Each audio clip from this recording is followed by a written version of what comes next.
So ngayon mga kaibigan, ipapakita ko sa inyo kung paano magpalit ng automatic transmission fluid ng ating sasakyan. So bago nating ano? Tunog, ayan. May tunog? Kung sa, kagaya ng kilolo. Tapos meron pa doon isa yung, ayan o. Puli siguro yan. Ayan o. Oo, magalan Sabi niya, duda daw eh. Hindi yan duda. Kasi kapag ginanyan mo sana yan, gaganon. Yan ang inaano niya. So ang una natin gagawin kapag ganito mga kaibigan, ay check muna natin yung tinakbo kung ilan na yung tinakbo para hindi tayo magka-problema. So 148. So 160 nga yan. 148 mga kaibigan. 70 pwede na yan. One siya ng 10,000 no? Kulang pa ng 10,000. Pero pwede na yan. So yan, okay na mga kaibigan. Ito ay good kapag ganito 148. So umpisahan na natin.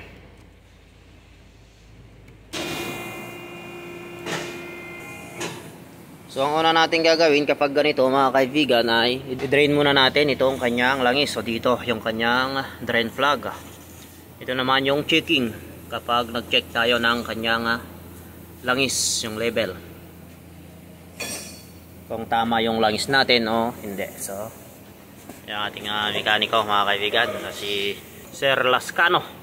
Ayan, i-focus lang natin dito sa ating oil pan para makita nyo. So doon yung kanyang drain plug, yung checking naman dito. Okay, so ito ay no dipstick mga kaibigan.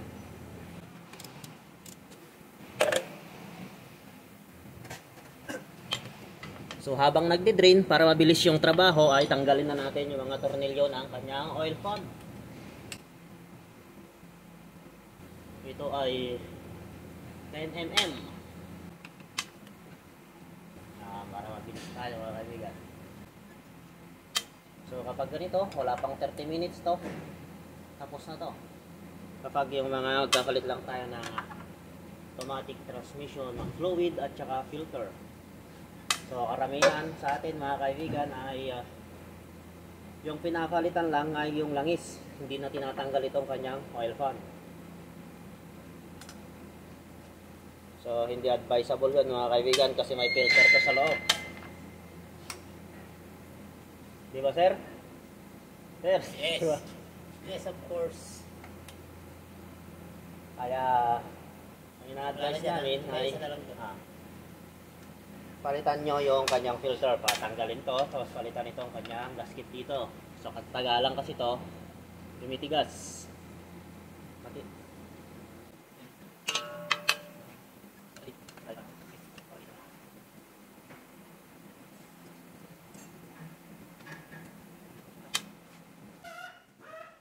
Dahan kita.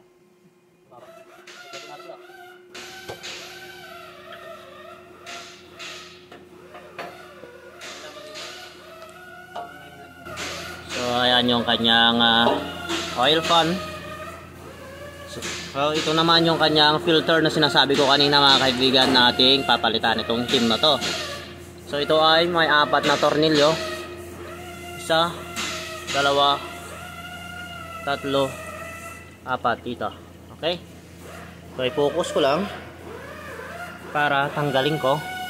Tapos puntahan natin mamaya yung kanyang oil pan. So dinilinis na ni Sir Lascano yung kanyang oil pan, yung tinanggal natin.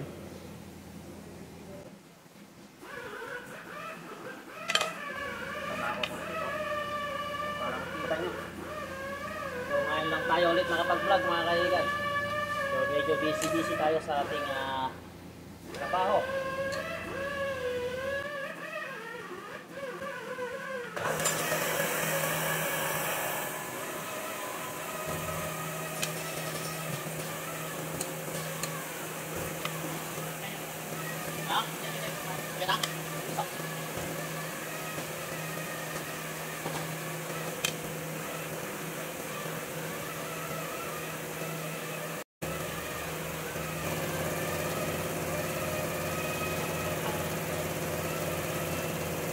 So ito mga kaibigan ay may o-ring dito. So dito yung kanyang o-ring. So, naiwan na ito mga kaibigan. So ito siya. So i-check nyo ito kung may biyak o gatla para palitan. So kapag may gatla, palitan. Kasi kapag may tama itong o-ring, ay magdi-delay yung shift ng ating transmission kasi sisingaw yan mga kaibigan. So check natin.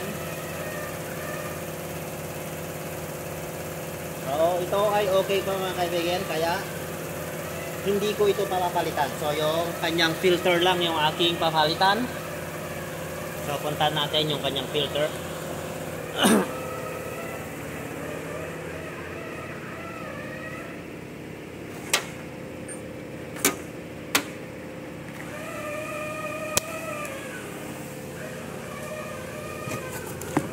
So ito yung kanyang gasket. Ayan. Ito mga kaibigan. Ayan ha. Gasket. Ito naman yung kanyang bagong filter. So ito. Ito yung langis na ilalagay natin. Ito ay WS. Ayan. Ayan. So lalagyan natin yan ng 6 liters para patuloyin natin yung sobra dito sa kanyang oil level flow dito. So ito ay may na dito yung kanyang oil level, yung kanyang magas. Dito tayo mag-check. Makikita nyo itong kontil na to. Ayan. So yung kanyang lumang gasket.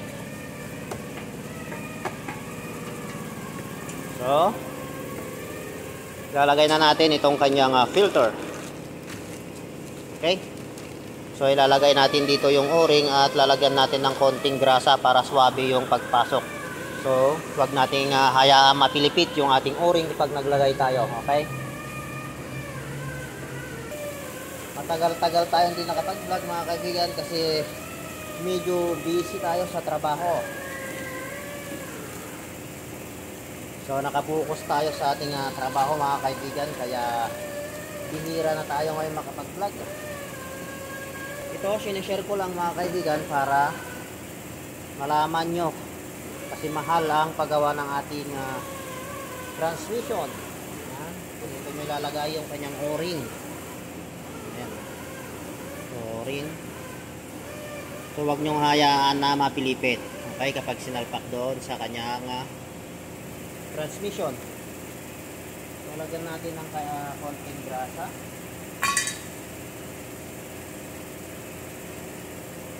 Dito.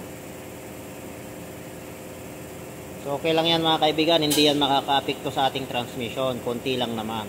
At saka dito naman yan, hindi nakakalat sa ating loob. So konti lang para swabe lang yung pagpasok. Mas magandang gamitan natin ng grasa, okay? So okay na tayo dito. So sasalpak na natin ito sa ating transmission. So kapag nagsasalpak tayo ng mga filter dito sa pang-internal mga kaibigan, dapat yung ating kamay ay malinis para yung dumi hindi pumunta sa ating loob ng transmission. So ayan, katulad niyan, malinis ang ating kamay.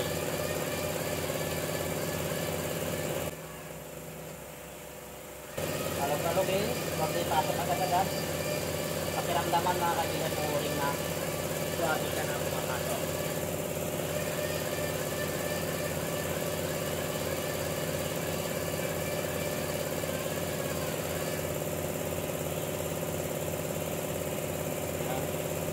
Okay, kaya no, sumakit na.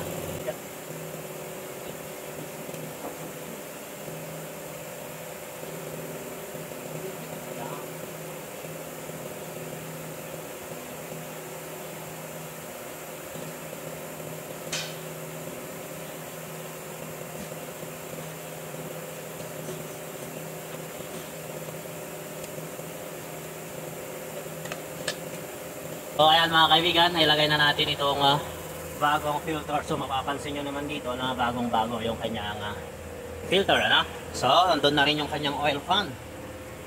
So nalinisan na rin ni Sir Lascano. So check natin. Yeah.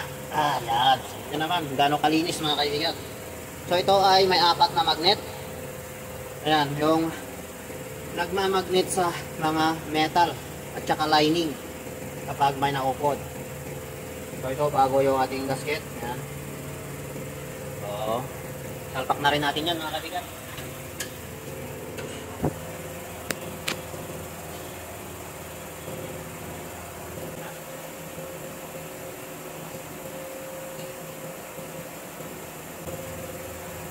Punasan din sa mga gilid-gilid.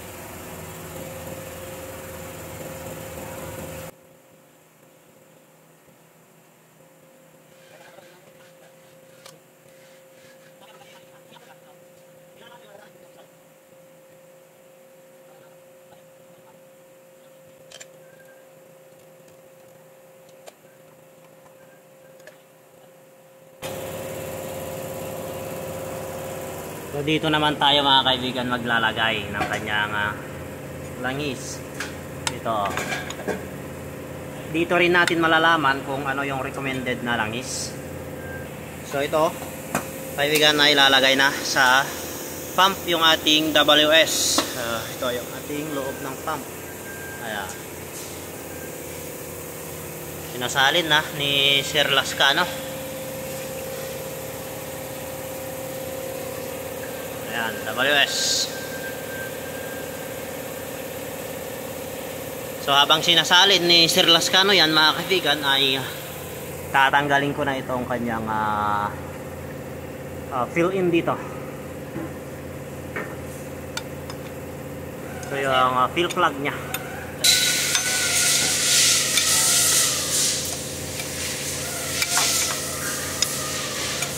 Higpit to, may o-ring.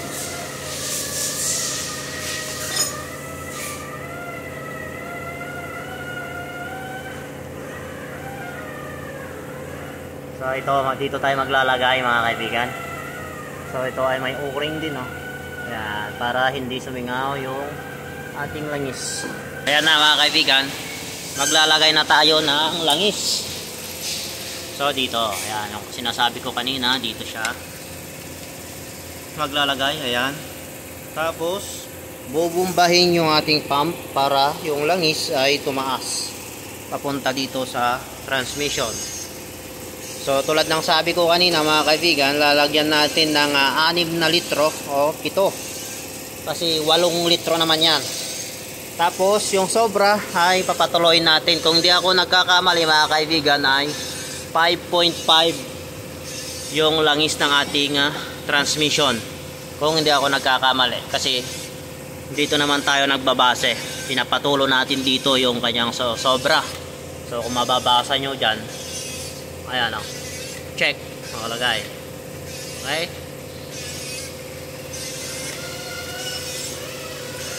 so iubos natin yung 6 o di kaya 7 litro para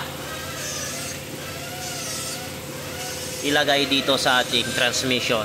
So kaya ginagawa namin yun mga kaibigan ay para malaman yung langis kung may tutulo dito o wala. So kapag walang tumulo, ibig sabihin lang nun mga kaibigan ay kulang yung ating langis. So dapat mga kaibigan ay sobra yung ating ilalagay na langis para may tutulo dito kapag nag-check tayo.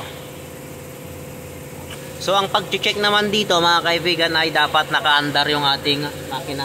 So tulad ng sinasabi ko lagi mga kaibigan ay bago tayo mag-drain ng ating automatic transmission fluid ay painitin muna natin itong makina. So ayan, umaandar yan para painitin yung ating transmission fluid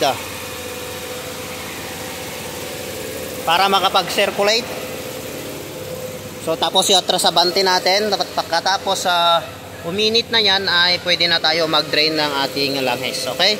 So hintayin lang natin mga kaibigan na uminit. So ayan mga kaibigan, mainit na itong ating sasakyan. Kaya pwede na natin i-check yung kanyang oil level. So dito tayo mag-check.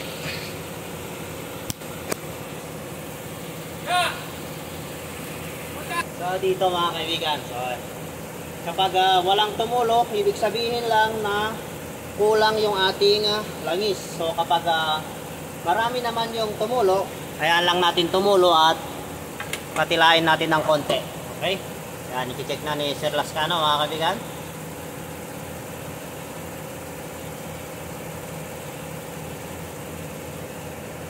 So kapag nag-check tayo dito ay dapat naka-under itong makina, okay? So naka-under yan mga kaibigan. Yan, oh. So ayan na. Natanggalin na yung ating oil level fluid. Ang kanyang tornilyo. Ayan. So ibig sabihin kapag ganyan ay yung langis natin ay sobra. So dito mga kaibigan, lagi namin pinapasobrehan yan para ma-check natin ng maayos yung ating transmission oil. So kapag ganyan na ay ayos-ayos na yan. Okay, so okay, ganun mga kaibigan. Huwag nyo naman masyadong sairin yung tulo kasi kapag may nag-check sa susunod ay may tutulo pa rin. Okay, kapag pina-check niya sa ibang mekaniko. Okay. So, ganun lang mga kaibigan kung paano magpalit ng ating automatic transmission fluid. So, kapag may natutunan ka sa aking video ay please paki-like and subscribe na lang, okay? Thank you mga kaibigan. So, nandun na pa yung isa nating gawa.